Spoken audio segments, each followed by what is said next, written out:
con la conferencia de hoy, a cargo de María Dolores Jiménez Blanco, termina, digamos, a mucha altura el ciclo de conferencias organizado para acompañar la exposición de El futuro del pasado, o Zobel, El futuro del pasado, y me toca básicamente presentar brevemente a Lola, a María Dolores Jiménez Blanco, cosa que hago con muchísimo gusto. María Dolores Jiménez Blanco es profesora titular de Historia del Arte en la Complutense, en la Universidad Complutense de Madrid, desde 1998, y ha sido directora del Departamento de Historia del Arte de esa misma universidad del 18 al 20. Es un departamento, creo que, muy numeroso. Javier Arnaldo también forma parte de él, y a mí que alguien decida ser director de un departamento universitario me parece que tiene un mérito absolutamente impresionante, ¿no? En 2017 ocupó la Cátedra de Cultura y Civilización en el Centro Rey Juan Carlos de la Universidad de Nueva York, y entre 2020 y 2021 fue directora general de Bellas Artes del Ministerio de Cultura, algo que también me parece que tiene un enorme mérito, esa dedicación a la función pública, ¿no? Ha sido muchos años vocal y miembro de la Comisión Permanente de este museo, del Museo del Prado. Fue editora de la primera guía oficial del Museo del Prado en 2008 y ha colaborado pues, con muchísimas instituciones en nuestro país y fuera de nuestro país, por citar alguna, pues la Phillips Collection en Washington, el Guggenheim en Nueva York, y ha sido, además de su labor docente de investigación, comisaria de exposiciones. Quizá la más reciente y una de las más célebres sea Campo Cerrado, Arte y Poder en la Posguerra Española, 1939-1953, que se presentó, seguramente muchos y muchas de ustedes la pudieron ver en 2016 en el Museo Nacional del Centro de Arte Reina Sofía. Y es autora de muchísimas publicaciones. Voy a citar la última y una que he leído y que me parece especialmente recomendable, que es Una historia del museo en 9 conceptos, un libro publicado por Cátedra en 2014 y, por lo menos que yo lo sepa, es el último. La balsa de la Medusa antes, desde y después del cubismo. Picasso, Gris, Blanchard, Gargallo y González. Y vuelta a Picasso, La balsa de la Medusa 2017. Y la profesora Jiménez Blanco ha aceptado la invitación para hablar de Antonio Saura y el museo. Le dejo la palabra, no sin decir antes que yo he estado, por un motivo profesional, pero ligado a este curso, he llegado esta mañana de Dallas, donde en el Museo Meadows de una de las universidades de Dallas se ha presentado hace 2 días, bajo la sombra de la dictadura, creando el Museo de Arte Abstracto Español de Cuenca, una exposición con cerca de 50 obras del Museo de Arte Abstracto Español de Cuenca, Zobel, Millares, los 2 artistas que han sido objeto de 2 conferencias, y también Saura, que está con 2 obras, una de ellas impresionante es la Brigitte Bardot, que ocupa pues, una sala entera junto al Toledo de Canóvar. Con ustedes, Lola Jiménez Blanco. Gracias.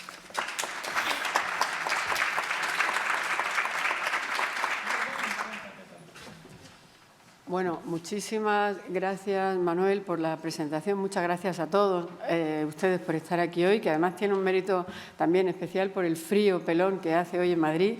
O sea, que se agradece mucho que hayan llegado hasta aquí para estar en esta conferencia. Quiero agradecer a los organizadores de este ciclo por haberme invitado a participar. Quiero agradecer al Museo del Prado, en el que me encuentro como en casa, a su director, Miguel Falomir, al presidente del patronato, Javier Solana, y por supuesto, a Javier Arnaldo, al director del Centro de Estudios, la oportunidad de volver a estar aquí y de hablar de algo que me interesa tantísimo como Saura y su relación con el museo, no solo con el Prado, sino con el museo y con la idea de museo en general. Y desde luego, vuelvo a decir, quiero agradecer mucho a Manuel Fontán, comisario de la exposición Zobel, El futuro del pasado, que siempre nos hace mirar un poco más allá, siempre nos hace reflexionar y nos hace pensar a través de las imágenes con sus propuestas. Bueno, Antonio Saura fue inicialmente conocido como uno de los miembros fundadores del grupo El Paso, un grupo que se formó en el año 1957, pero hoy lo recordamos también como uno de los pintores que mejor sobrevivió al informalismo ortodoxo de mediados del siglo XX. Hablábamos de esa pieza en Dallas, que me la quiero imaginar y seguro que estará maravillosa. Sobrevivió maravillosamente bien también, vuelvo a decir la palabra, al informalismo ortodoxo, como digo, de mediados del siglo XX en general, y también al informalismo del grupo El Paso que él ayudó a formar en el año 57. Aquel grupo tuvo una vida efímera, pero la fuerza y la actualidad de Saura no solo no acabaron con el fin del grupo, sino que, por el contrario, Saura fue, junto con Chillida y junto con Tapies y un corto número de otros nombres elegidos, uno de los artistas españoles singulares de referencia en la segunda mitad del siglo XX y uno de los más universalmente admirados y coleccionados en instituciones de dentro y de fuera de nuestro país. En ese proceso de convertirse en una personalidad artística única, Saura mostró una gran sensibilidad por la temperatura política y cultural de la sociedad en la que él vivía y en la que se inscribía su obra, que a la vez estuvo muy definida por sus propias obsesiones. Es decir, que era muy sensible a su entorno sin dejar de ser fiel a sí mismo. La fundación del grupo El Paso era una manifestación tardía, en realidad, de una atmósfera internacionalmente extendida después de 1945 que unía la angustia existencialista que se manifestaba en filosofía y en literatura en el momento con el lenguaje del expresionismo abstracto y del informalismo en las artes plásticas. Siempre con un perfil muy diferenciado y con una estética personal muy reconocible, Saura no perdió nunca la rabia crítica que, según se decía en el manifiesto fundacional del grupo, movió a aquel puñado de artistas que se mostraban desafiantes contra lo que consideraban una situación asfixiante. Asfixiante al menos en dos sentidos, porque recordemos que hablamos de la España del franquismo, de una parte, y recordemos también que uno de los aspectos que más lamentaban aquellos jóvenes airados, aquellos artistas airados del Grupo El Paso, era en realidad la falta de referencias, de grandes colecciones en las que mirarse, la falta en realidad de un tejido artístico, es decir, de galerías, de críticos, pero también de museos de arte moderno que pudieran amparar su creación. En esa asfixia, sin embargo, no deja de haber una nota positiva a la que agarrarse, la pintura del pasado. Sin más detalles, es decir, lo mismo podrían estarse refiriendo a Picasso o a Miró que a Velázquez, el pasado, desde las vanguardias históricas hasta el arte del Museo del Prado. Fíjense, cito un párrafo del manifiesto del Grupo El Paso que escribe José Aillón, uno de los miembros. Dice: El Paso es una agrupación de artistas plásticos que se han reunido para vigorizar el arte contemporáneo español, que cuenta con tan brillantes antecedentes, fíjense, tan brillantes antecedentes, pero que en el momento actual, falto de una crítica constructiva, de marchands, de salas de exposiciones que orienten al público y de unos aficionados que apoyen toda actividad renovadora, atraviesa una aguda crisis. Fin de la cita. Es decir, todo está mal, salvo el arte del pasado, salvo esos antecedentes que no acaban de concretar cuáles son. Claro, lo que se deduce de esa cita es que no era tanto, no era solo una cuestión plástica, sino también y sobre todo se trataba de mostrar un posicionamiento público. Era una cuestión, en realidad, de política cultural, o era una cuestión de denunciar la falta de política cultural y de reconocer, como ocurría en el fondo en el expresionismo abstracto, de reconocer a los artistas la capacidad de compromiso público frente a determinadas realidades. Volveremos sobre esto, no sin antes dejar patente que unos años después sería precisamente la generación de Antonio Saura la que, en 1966, más se beneficiaría de la apertura del Museo de Arte Abstracto de Cuenca. Ya saben, tienen la foto a la derecha con toda esa generación, o una parte muy importante de esa generación, rodeando a Fernando Zóbel, el creador del museo. Tienen abajo también, en la foto en color, una imagen del museo en la que pueden ver contrapuestas, de alguna manera, una obra muy importante de Saura y una obra muy importante de Zóbel, entre otros artistas. Es esa generación la que encuentra amparo en ese Museo de Arte Abstracto de Cuenca, fundado por Fernando Zóbel en colaboración con otros artistas como Gustavo Torner, bueno, pues que se consiguió, como digo, inaugurar en Cuenca en 1966. Puede verse ahora, ya lo saben ustedes, en el Museo del Prado, en realidad por muy pocos días, y si no han ido a verla, pues les digo que vayan a verla corriendo, una muestra dedicada a ese esfuerzo que llevó a inaugurar el museo, pero también, sobre todo, dedicada a ver la conexión que existe a ojos de Zóbel, precisamente entre el arte de su tiempo y el arte del pasado. Ese museo, bueno, fue calificado por un personaje absolutamente mítico en la historia del arte moderno, que es Alfred H. Barr Jr., el primer director del MoMA, del Museo de Arte Moderno de Nueva York, como el pequeño museo más bello del mundo, el pequeño museo más bello del mundo. Y de hecho hubo siempre una proyección o un deseo, una vocación de proyectarse hacia Estados Unidos muy clara, y eso pues se refleja de manera muy evidente en el reportaje que hace la revista Time. Ya saben, una revista que tiene una repercusión muy importante en el día a día en la cultura americana, pues publica el 29 de julio del 66 todo un reportaje del que forma parte esta increíble foto que conozco gracias a Manuel, y que, bueno, pueden ver ese contraste absolutamente marcado, pero muy estimulante, entre las obras de arte de esa generación. Pues reconocemos un Millares, un Guerrero, un Zóbel, no sé si un Palazuelo quizá, bueno, y toda esa arquitectura absolutamente tradicional y absolutamente española, ¿no?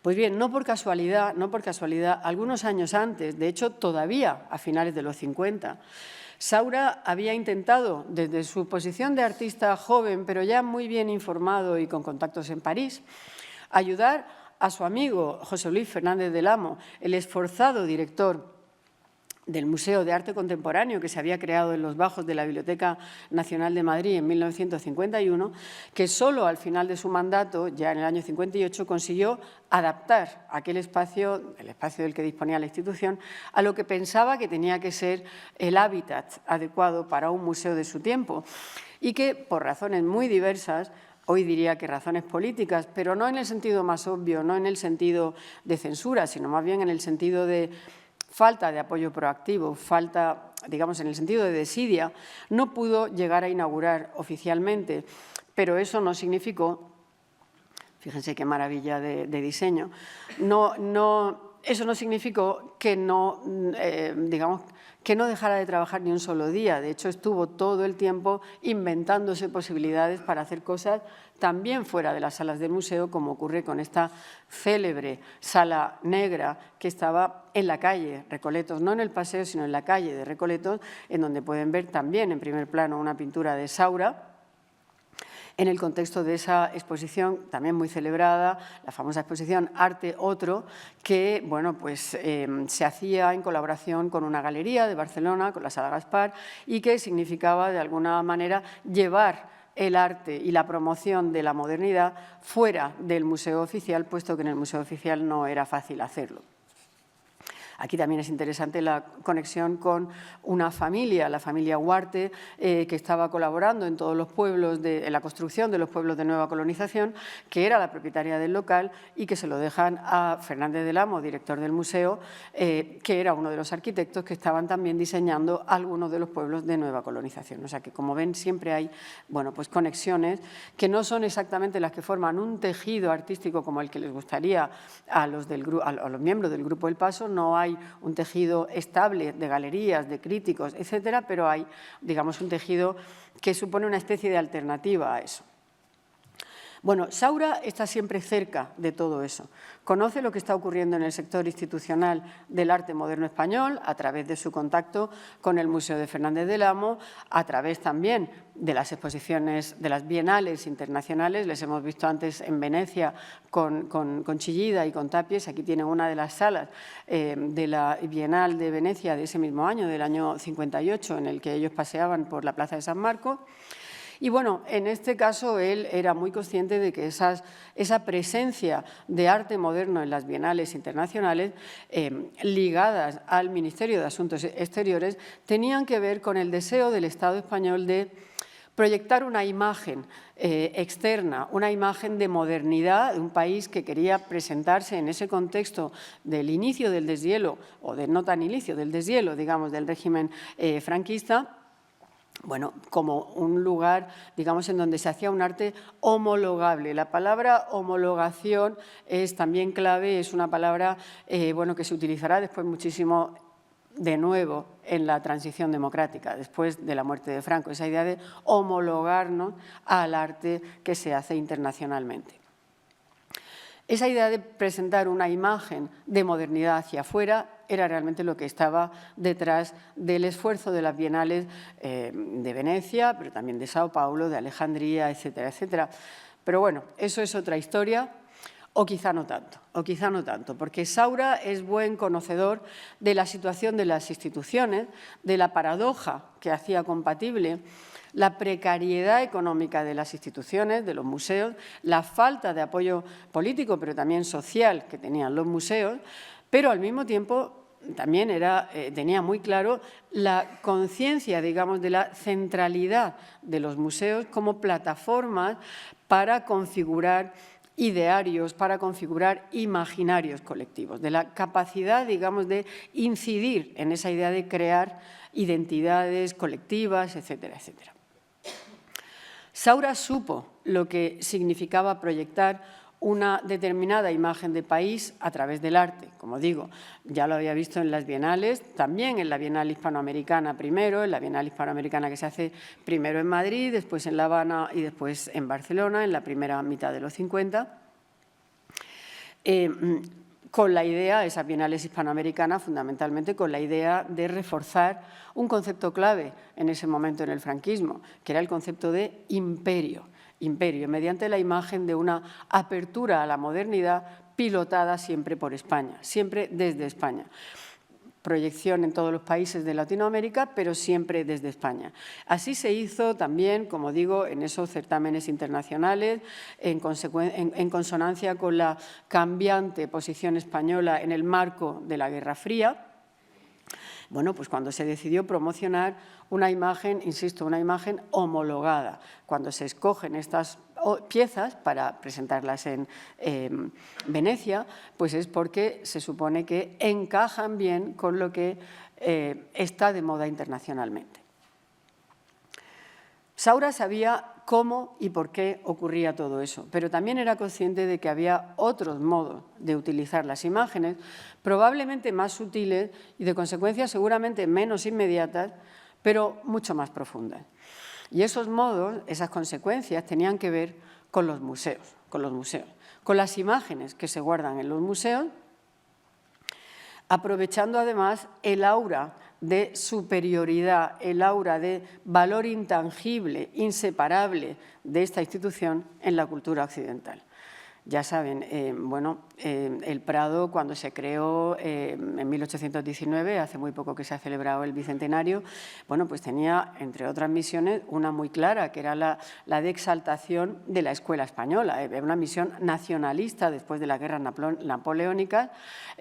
Bueno, pues se trataba de poner en valor esa escuela española, que además estaba siendo cada vez más valorada también en el contexto internacional, digamos, al amparo del romanticismo, ¿no? Entonces, hay esa idea muy clara de lo que significan los museos, de qué hacen los museos para contribuir a crear imágenes compartidas, imaginarios colectivos, etc. Este reportaje muy impresionante que hace Martín Santos Lluvero, un fotógrafo buenísimo que trabajaba para el diario Ya. Hace un reportaje sobre el regreso de las obras del Museo del Prado después de la Guerra Civil en 1939. Ya saben ustedes que fueron hasta Ginebra y volvieron. Y bueno, cuando Santos Lluvero hace algo como esto, y además se publica en el diario y en muchos otros diarios, y hay muchas imágenes si lo buscan en Internet, en realidad es porque se está, digamos, queriendo hablar de manera muy clara de esa vuelta de las imágenes que de alguna forma configuraban la identidad de la cultura española. Se trataba de decir: la España de siempre está de vuelta, la España real está de vuelta. Y fíjense en el cuadro, bueno, aparte de decir que si hay algún conservador del museo en la sala le dará un infarto seguro, se ve ese museo así, sin caja y cogido de esta manera, pero bueno, fíjense además una de las imágenes que escoge, que es ese Cristo crucificado del que después vamos a volver a hablar.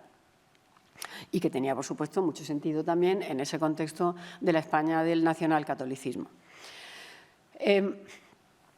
Con los años, la inquietud, el desasosiego, la rebeldía juvenil, que con un carácter más o menos genérico se reflejaba en esa creación del Grupo El Paso en el año 57, en el caso de Saura daría lugar, y se iría haciendo algo más afilado para dar lugar, como digo, a una visión muy personal, de un carácter mucho más profundo, mucho más analítico, sobre el significado que se le da en el presente a las imágenes del pasado y sobre la capacidad que tienen los museos para configurar un horizonte, un territorio compartido, a veces desde intereses incluso ajenos al propio museo, es decir, los museos son también utilizados desde fuera, a veces desde intereses, como diría el propio Saura, monstruosos. Ahora veremos el significado de la palabra monstruoso para Saura. Los museos sirven para incidir en el presente utilizando de la manera adecuada las imágenes del pasado, como ahora veremos. Con el distanciamiento crítico que caracteriza a Saura, se preocupó y se ocupó de los museos a lo largo de toda su carrera y incidiendo en aspectos muy diversos, pero sobre todo en dos. Como digo, como instituciones en las que cristalizan visiones políticas y como depositarios de imágenes que traspasan el tiempo y que se convierten en fantasmas que dan lugar a, digamos, a significados tanto individuales como colectivos. Las dos asoman recurrentemente en su producción. Por supuesto, para Saura estas dos cuestiones están muy interconectadas y tienen que ver con la dimensión pública del arte, tanto como con las pulsiones privadas. Y todo ello hace a Saura una figura, yo creo que especialmente interesante en el marco de estas charlas sobre la relación de los artistas de la tradición moderna con los museos del pasado, que son del presente también, no hay que olvidarlo. A Saura le importa, y mucho, el Museo del Prado, que ocupa, sin duda, un lugar muy, muy destacado en su memoria, en su repositorio visual y en su creación. Tanto en su pintura como en sus escritos hay una incesante relación con la institución en general, con lo que el museo significa en el siglo XX y con lo que él llama su, entre comillas, intensidad, que ese es un término clave para Saura. Para Saura el Prado no es solo guardián de un patrimonio material, una función que ha constituido tradicionalmente su cometido imprescindible, ¿no?, para el Museo del Prado como transmisor de un legado del pasado para el futuro, sino que también el museo es una factoría de ideas basada en imágenes que estimulan y provocan reflexiones en quienes estén dispuestos a dejarse llevar por ellas y que sirven al poder para apuntalar mensajes clave. De la suma de esos aspectos se deduce fácilmente que para Saura la misión de salvaguarda de un patrimonio no es en ningún caso una misión aséptica, neutra o desinteresada. Todo esto tiene que ver en realidad con el contexto social, intelectual, político en el que se forma la visión artística de Saura, es decir, a finales de los 50 y primeros 60. O sea que volvamos a ese momento, al mundo de la posguerra en el que se funda el Grupo El Paso, Cuando no hacía tanto tiempo que había acabado esa concatenación bélica de la Guerra Civil Española y la Segunda Guerra Mundial, y cuando el joven Antonio Saura estaba comenzando su carrera artística, porque es entonces cuando los museos estaban sufriendo una más de sus innumerables crisis. Recordemos que, como en un eco de las proclamas futuristas sobre la necesidad de quemar los museos como equiparándolos a cementerios, bueno, pues se produce ahora en los 50 una nueva ola de descrédito que lleva a pensadores como Theodor Adorno a escribir que, cito, museo y mausoleo están conectados por algo más que una mera asociación fonética. Los museos son los sepulcros familiares de las obras de arte. Fin de la cita. Bueno, en aquel contexto de desmoralización respecto a un pasado que parecía no tener nada de edificante por haber desembocado en la mayor fase de destrucción colectiva de la historia, la cultura y sus instituciones parecían atravesar un cuestionamiento de su legitimidad.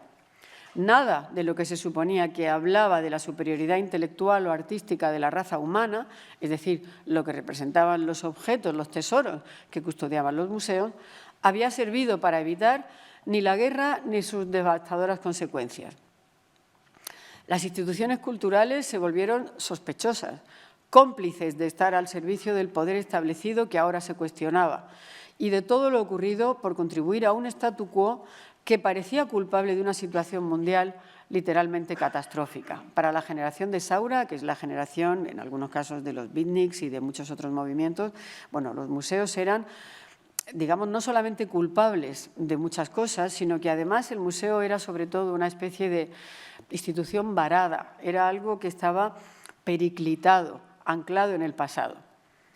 Y sin embargo, como sabemos, el museo siempre sobrevive. El museo se renueva en lo necesario y sobrevive y sale incluso reforzado. Ya saben, Lampedusa, el gato pardo, algo cambia para que todo siga igual. Saura entiende muy bien esa situación. Por eso, incluso cuando los museos parecen estar, como digo, en su enésima crisis de prestigio, ha habido muchas más también después, pero aquí seguimos, se muestra muy consciente de la capacidad de esas instituciones para incidir en el mundo presente, en ese mundo que la bomba atómica y el Holocausto habían hecho monstruoso, de nuevo la palabra, por seguir los términos del propio Saura, y que en España, como digo, bueno, pues tenían sus propios monstruos.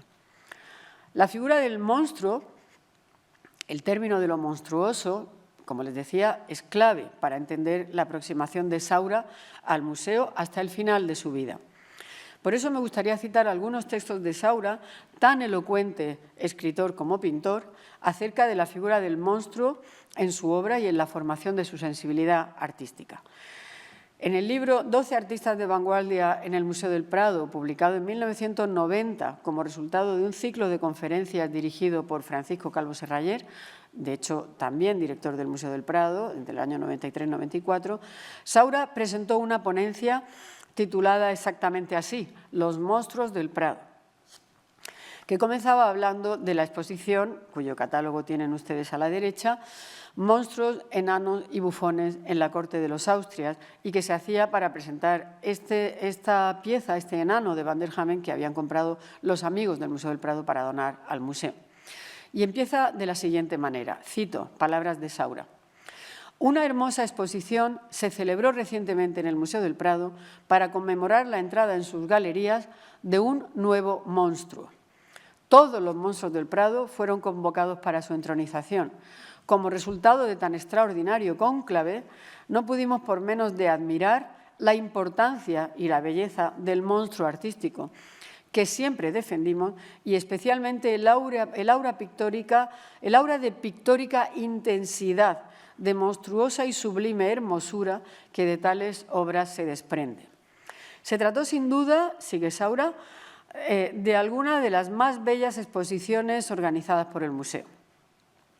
Algunas de sus presencias nos mostraron cómo, por primera vez en la historia, el monstruo dejó de ser un pretexto moralizante encubierto por la fantasía para reflejar esencialmente su condición humana y como los monstruos de la razón pueden conjugarse de forma veraz, no solamente con aquellos producidos por la naturaleza, en este caso simples seres humanos, sino también con la propia condición de la pintura.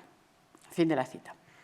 Bueno, no olvidemos que Saura habla desde el siglo XX, que ha habido muchas revoluciones en la historia de la pintura, de algunas de las cuales él ha formado parte. Por eso, más adelante continúa. En realidad, el verdadero monstruo plástico aparece solamente en el siglo XX, cuando, ya superado el subterfugio que lo encubría, lo monstruoso aparece no solamente como consecuencia de un desgarramiento psicológico o histórico, sino como efecto de una libertad inédita, difícilmente adquirida, que conlleva la necesidad de reestructurar las imágenes en su destino eminentemente pictórico. Es decir, antes los monstruos tenían un sentido moral, ahora tienen un sentido diferente porque la pintura, las revoluciones que ha habido en la pintura han hecho que sea posible reestructurar la figura y entenderla de otra manera, como dice, simplemente como pintura, en su destino eminentemente pictórico. Fin de la cita. Bueno, para explicar a qué se refiere Saura con todo esto, él mismo se centra en aquella conferencia que pronuncia en este ciclo de 12 artistas de vanguardia en el Museo del Prado, se centra en 3 grandes iconos, 3 piezas del museo. Como él mismo dice, son como su trineo de Ciudadano Kane, su Rosebud. Y cito, dice literalmente él, 3 estampitas que representan un perro, un Cristo y un rey. ¿Qué mejor prueba de admiración y respeto? Fin de la cita. Bueno, a partir de aquí le voy a seguir bastante a Saura en la conferencia, en la charla. Y bueno, pues en la memoria y en la imaginación de Saura hay que decir que esas 3 imágenes son 3 imágenes de otro tiempo, o por encima del tiempo, ese perro, ese Cristo y ese rey, por encima del tiempo, que se vuelven inseparables de su propio tiempo, de nuestro propio tiempo, del aquí y del ahora, hasta humanizarse y hasta individualizarse, en ese caso para referirse a todos y cada uno de los que miran, a todos y cada uno de los que sufren y especialmente al propio pintor. Siempre hay un rasgo de autoconciencia, inseparable en realidad del concepto de expresión, mucho más importante para Saura que el de comunicación con el espectador, según un poco, bueno, según decía la propia poética, digamos, del informalismo o del expresionismo abstracto. Es decir, no se trata tanto de establecer una comunicación en la que hay 2 extremos, el que pinta y el que mira, sino sobre todo hay una expresión, el pintor que está, digamos, evacuando su mundo interior hacia afuera. En la memoria y en la imaginación de Saura, las 3 son imágenes, como digo, de otro tiempo. Y en la idea de su pintura como expresión, por encima de la pintura como herramienta de comunicación, bueno, pues obviamente a Saura le tenía que interesar, a este Saura ya de los 90, le tenía que interesar sobre todo el perro, como decía, empezamos por el perro, el Cristo y el Rey, empezamos por el perro. Le tenía que interesar sobre todo Goya, sentía una enorme fascinación por Goya, entre otras cosas también por compartir su origen aragonés, lo decía muchas veces, pero sobre todo por lo que había significado Goya en la historia del arte, esa idea de liberación expresiva que significan las pinturas negras y muy especialmente el perro de Goya. Claro, el destinatario de las pinturas negras y del perro de Goya no era otro que el propio Goya. No eran piezas de encargo, por lo tanto no tenían que satisfacer a ningún comitente, a ningún rey, a ningún noble, a ningún eclesiástico que se las hubiera encargado. No estaban hechas para ser expuestas a ningún público, sino que las concibió para el lugar más privado posible, es decir, para su casa, para su propia casa. Goya podía, por tanto, alcanzar un grado de libertad que de ningún otro modo podía tener. Es quizá ese factor el que convierte a esta serie en algo excepcional, en algo extremadamente moderno. Para un artista como Saura, que forma su sensibilidad en un contexto internacional dominado comercial y críticamente por la irracionalidad expresiva del informalismo y del expresionismo abstracto americano, es lógico que esta serie le resultara tremendamente atractiva. No es raro que le obsesione y que declare al perro de Goya como el cuadro más bello del mundo. Goya, Saura escribió bastante y, por supuesto, era un tema que le interesaba absolutamente, el perro de Goya. Cuando habla de él, del perro de Goya, en 1990 en el Prado, en ese ciclo de conferencias que dirigió Calvo Serrayer, comienza de nuevo por recuerdos de la infancia, lo que da una idea, cuando antes hemos hablado de su Rosebud, de su trineo de Ciudadano Kane, lo que da una idea de la profunda huella dejada por esta imagen y de las curiosas asociaciones ligadas a ella. Cito, palabras de Saura otra vez. Desde niño me he sentido fascinado por esta imagen extremosa, que por extraños vericuetos ha permanecido siempre asociada al recuerdo del patito feo, del cuento infantil, y a su manifestación de asombro al surgir del redil y contemplar la vastedad del mundo. Las ideas de surgimiento, nacimiento, aparición permanecen necesariamente asociadas a la presencia del acentuado vacío, repitiéndose en otros planos, la premonitoria presencia del perro de Goya. Saura ha repetido en incontables imágenes su impresión del perro de Goya, incluso identificando al perro con el propio pintor. En algún caso habla no tanto de el perro de Goya en el título, sino que en algún caso lo llama también retrato imaginario de Goya, pero la composición sigue siempre siendo la misma, basada en el perro de Goya, aunque se pierda la alusión al perro en el título. Saura acaba diciendo, vuelvo a las palabras suyas, cito, quizá la cabeza del perro asomándose, siendo nuestro retrato de soledad, no es otra cosa que el propio Goya contemplando algo que está sucediendo. Y como recuerda Valeriano Bozal, y aquí ya dejo de citar a Saura, Valeriano Bozal recuerda, citando a Fiedler, que el mejor comentario de una pintura es otra pintura. Y en este caso, digamos, el respeto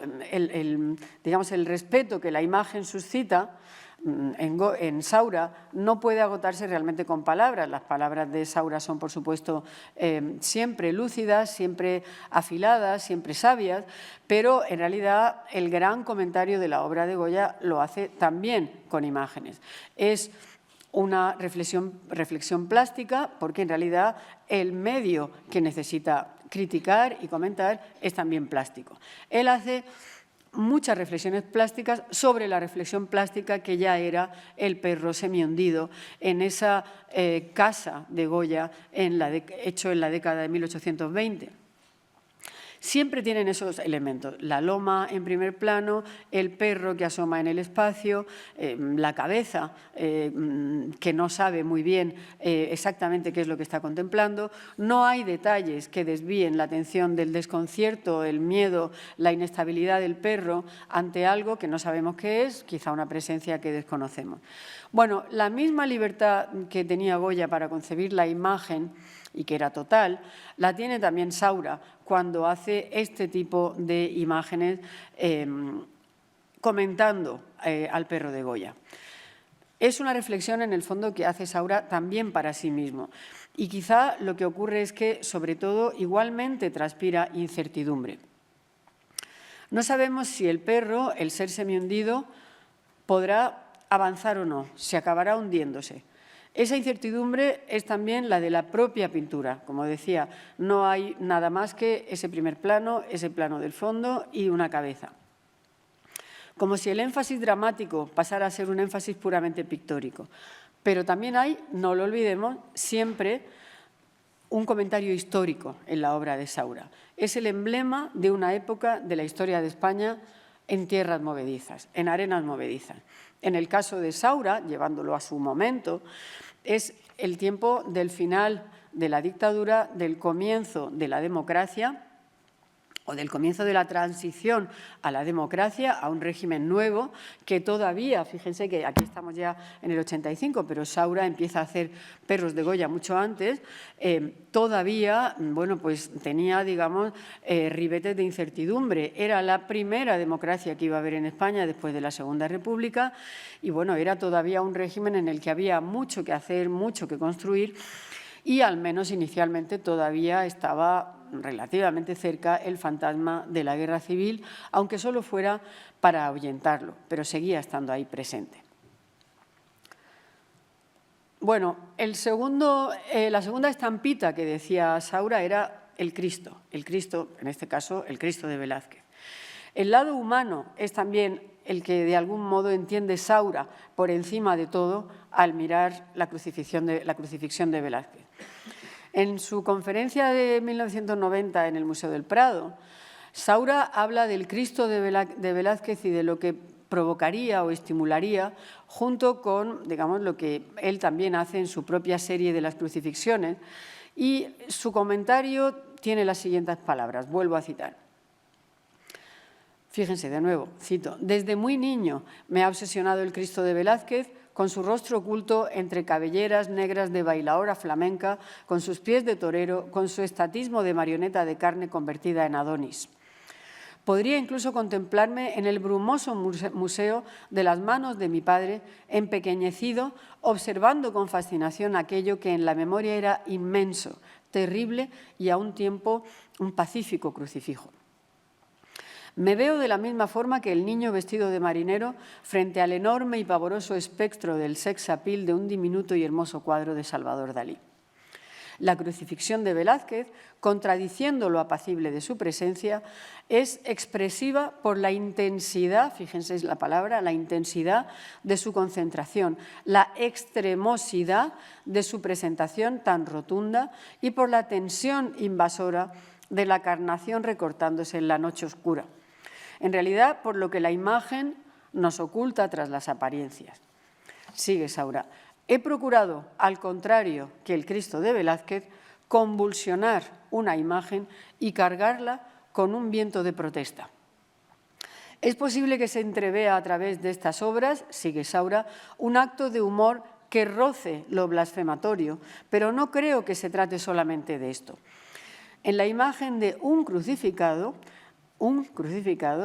he reflejado quizá mi situación de hombre a solas, en un universo amenazador frente al cual cabe la posibilidad de un grito, pero también en el reverso del espejo me interesa simplemente la tragedia del hombre, de un hombre y no de un Dios, clavado absurdamente en una cruz. Imagen que, como el fusilado con las manos en alto y la camisa blanca de Goya o la madre del Guernica de Picasso, puede ser todavía el símbolo trágico de nuestro tiempo. Fíjense que hay varios términos, bueno, por supuesto, soledad, sufrimiento, intensidad, extremosidad. Todo esto se repite y se repite continuamente en los escritos de Saura. Pero si hay una imagen que también obsesiona a Saura, es la imagen de Felipe II, del rey. Hemos dicho un perro, un Cristo y un rey, el rey. Felipe II, emblema del imperio durante el franquismo, es decir, durante una buena parte de la vida de Saura y especialmente en la época en la que forma, digamos, su visión artística. Bueno, pues es el emblema, digamos, de ese imperio que se evoca como un mantra político y, por lo tanto, no podía dejar de interesarle a Saura. Para ello parte del retrato pintado por Sofonis Banguisola en 1573, según el prototipo que Saura atribuye en los 90 a Alonso Sánchez Coello. Antonio Saura pinta en 1966, insisto, el año de la inauguración del Museo de Arte Abstracto creado por Zóbel en Cuenca, un retrato imaginario de Felipe II inspirado en los que se conservan en el Prado. Bueno, no era la única vez que Saura se ocupaba de Felipe II. Ya antes había realizado un álbum con 16 litografías bajo el título de Historia de España y había realizado muchas otras, realizaría muchas otras aproximaciones a este monarca posteriormente. Es, claro, para Saura una figura monstruosa.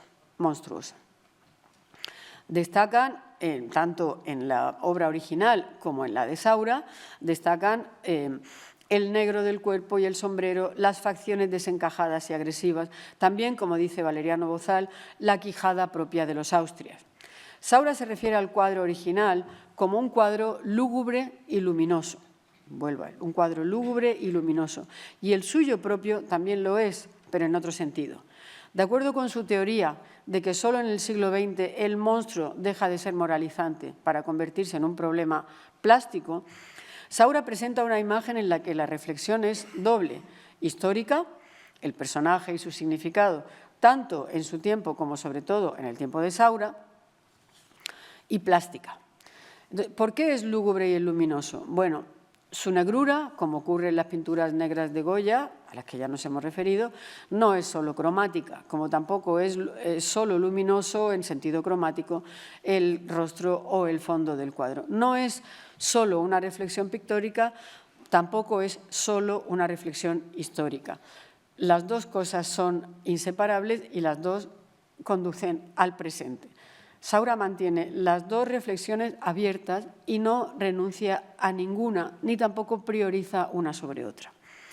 La idea de imperio, retomada interesadamente por el franquismo y manipulada como un antecedente honroso, como una línea hereditaria en la que insertar al gobernante, es decir, la idea de religiosidad, la austeridad castrense, el sentido de responder a algo así como un carácter nacional, todo eso con lo que el gobernante tenía que responder ante Dios y ante la historia, son objeto aquí de una crítica despiadada.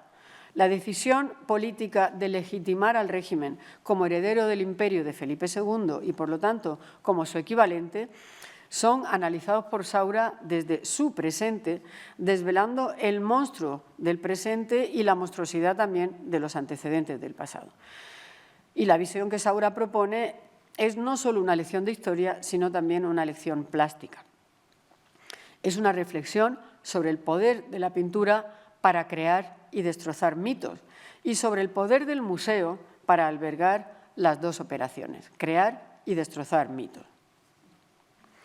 El retrato imaginario de Felipe II es en realidad el retrato, digamos, que representa precisamente lo que no se ve, pero lo que es más real.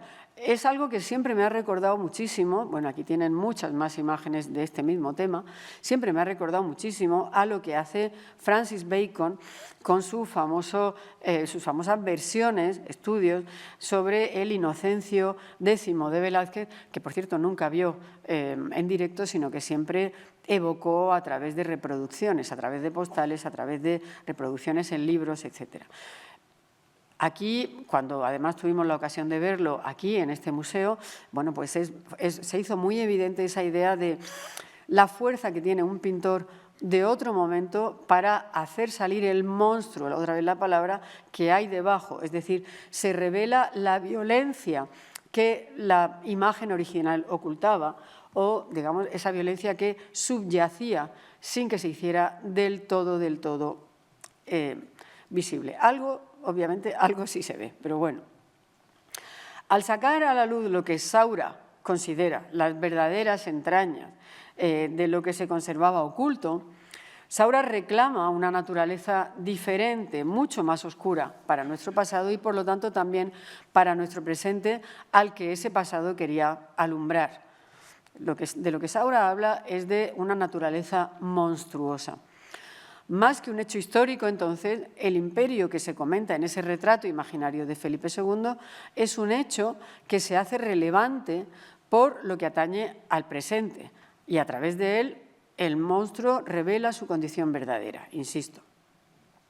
Claro, Saura se convierte en un historiador que disecciona el pasado, pero es justamente en esa operación cuando se hace todavía más pintor y cuando se incardina todavía más en el presente. La violencia del trazo, el color contrastado, basado siempre en el negro, basado siempre en esos tonos tópicos de la escuela española, alejándose además de todo lo anecdótico, de todo lo narrativo, situándose en el lado opuesto de los retratos del barroco más cortesano. Bueno, pues lo que hacen es descubrir en el personaje, insisto, también su lado más humano, su parte más débil, pero su parte también más monstruosa, más salvaje.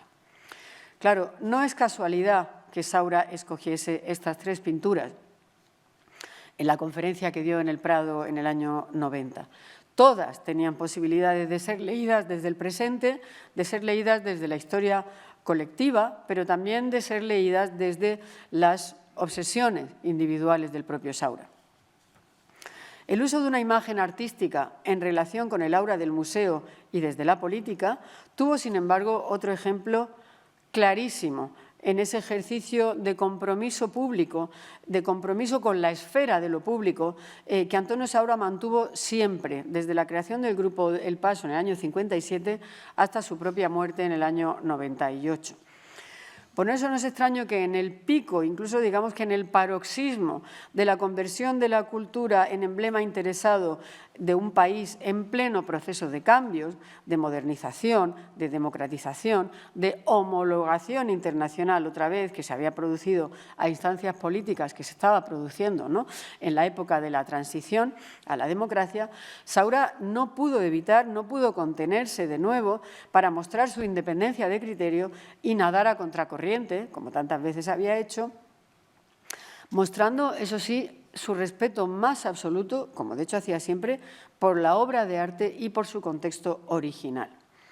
Cuando el 25 de octubre de 1981, es decir, el día que se cumplían los 100 años del nacimiento de Picasso, se inauguraba en el Casón del Buen Retiro la flamante instalación de Guernica, saludada como una demostración de solidez del nuevo régimen democrático y del refrendo internacional simbolizado por el apoyo del Museo de Arte Moderno de Nueva York, de la propia familia Picasso, Saura expresó de una manera muy clara su rechazo a toda esta utilización mediática del arte en beneficio de fines claramente políticos. Su famoso libelo contra el Guernica no es en absoluto un alegato contra la obra de Picasso, sino todo lo contrario, una admonición contra lo que él considera una especie de, cito también, griterío de mente, y contra la espectacularización de todos los movimientos relacionados con la pieza, que conllevaba para él a la banalización absoluta de su verdadero contenido, que era realmente un alegato contra la Guerra Civil Española y en realidad contra todas las guerras, contra todas las masacres, contra todas las muertes de inocentes en el contexto de las guerras. Claro, cuando Saura entiende que este, como digo, alegato tremendo, bueno, pues se está utilizando como una especie de, digamos, de fiesta de la democracia y como prueba de una reconciliación nacional más deseada que real, bueno, pues Saura realmente se indigna, como digo, y casi que de un tirón hace ese libelo contra el Guernica, en el que además denuncia que esta espectacularización del arte, esta manera de entender la presencia del Guernica en España, que, bueno, como él dice, no sería tanta la reconciliación si había que verlo detrás de un cristal antibalas y con un guardia civil empuñando una metralleta. En todo caso, como dice, además, lo que ocurre es que esto está, sobre todo, digamos, mostrando un lado oscuro, que es el de opacar completamente los verdaderos problemas de la cultura del país, la precariedad del sector, la falta de compromiso público, la falta de planificación, que, bueno, pues se sustituían así de una forma brillante por una especie de fuego de artificio, ¿no? Saura respeta profundamente esa pintura, pero deplora absolutamente su utilización. Esa idea de una imagen de país conseguida con golpes de efecto más que con una dedicación continuada por parte de los poderes públicos, era algo que, como decía al principio, él ya lo había vivido, ya había visto cómo se lanzaban esos grandes pabellones internacionales en la Bienal de Venecia, en la Bienal de Sao Paulo, etcétera, al tiempo que no se permitía al Museo de Arte Contemporáneo de los fondos, de los bajos de la Biblioteca Nacional prosperar. Eso ya lo había visto y, bueno, pues ese esfuerzo que se estaba haciendo ahora para proyectar una imagen de modernidad de España hacia el exterior, y no lo olvidemos, también hacia el interior, porque aquí también había un guiño muy importante para la propia población española, es decir, ya hemos terminado con el franquismo, ahora entramos en otra época, mucho más moderna, mucho más luminosa, etcétera, etcétera. Eso ya, como digo, él ya lo había vivido. Esa idea del fuego de artificio ya la había incluso experimentado y ya había mostrado su desazón con este tipo de cosas. Saura tuvo siempre una legítima preocupación por el lugar que el arte y su relación con la política, con la vida real, ocupa en nuestras vidas. Por eso me parece tan interesante su análisis y su caracterización del Museo del Prado, que él resume con un término que ya han visto aparecer varias veces, la palabra intensidad. Fíjense que cuando habla de algunas de las imágenes ha dicho 2 o 3 veces extremosidad, pero el término que realmente pervive siempre es el de intensidad. Y dice lo siguiente, Saura, cito: «Los espejos del Prado nos mostrarán en la galería imaginada no solamente ciertos monstruos verdaderos, al fin y al cabo son pocos, sino también ciertas imágenes aisladas, convertidas en fetiches plásticos, cuya elección obedece tanto al sobrecogimiento como a la fascinación. El Prado no es el mejor museo del mundo.